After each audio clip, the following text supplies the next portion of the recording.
Hello everyone, welcome to my channel. Today we're making this lovely wire Danish love knot.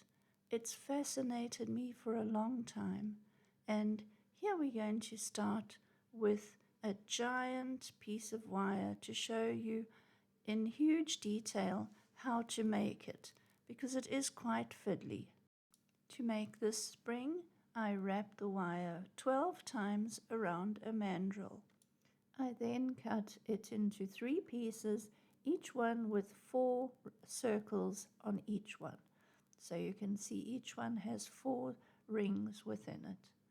Turn your loop sideways and feed it into the gap in the wire and turn until it has all turned in and the one fits within the other.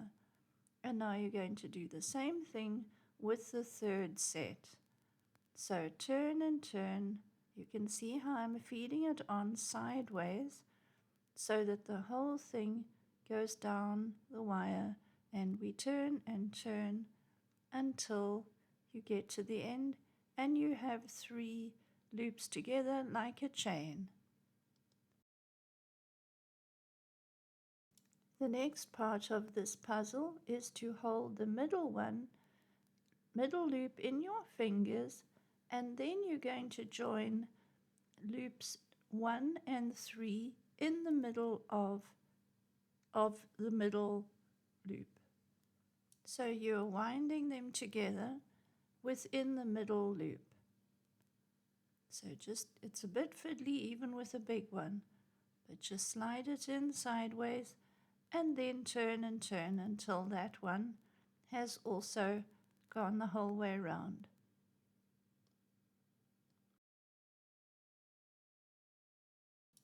There we are, and there you have it. It's a bit loose and a bit floppy, but it is easier to show you with a big example than a tiny little piece of wire.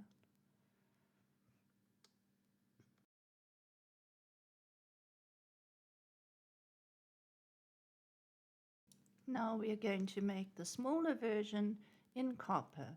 Cut 60 centimeters of copper wire, 1 millimeter, wind it around a pin or a mandrel of some sort, and then cut it into lengths, 4 loops per section, and it's 12 wraps in all.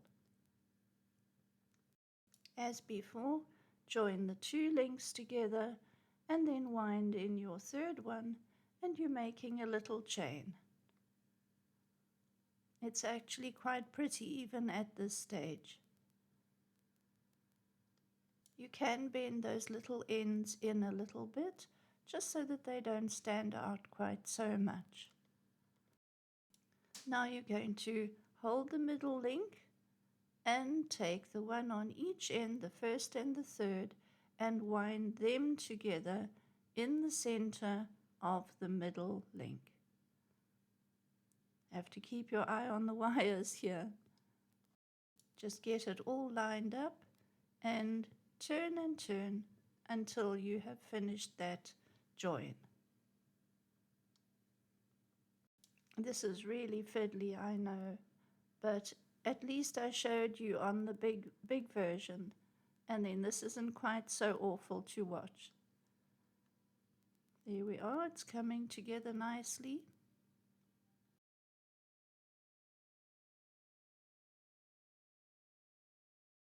Keep turning until you get to the end of the wires, and there we go. It's quite an amazing little piece of jewelry, and I just love puzzles with wire. So this was exactly what I love to make. So now you cut yourself a length of 1 millimeter copper wire, 9 centimeters long. Push it through your bead so that it catches into all the loops. And then you're going to bend the top over to form the bail. Get it nice and evenly spaced. And then I'm going to bring in my bail bending pliers and bend a nice nice loop in the top. You can flare out the wire just to make it pretty and to make a lovely texture of that bail.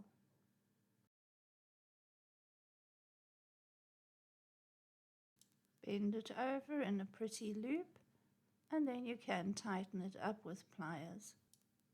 Thread some pretty beads onto your tail of the wire and curl the end. Make it a pretty curl. You can flare the curl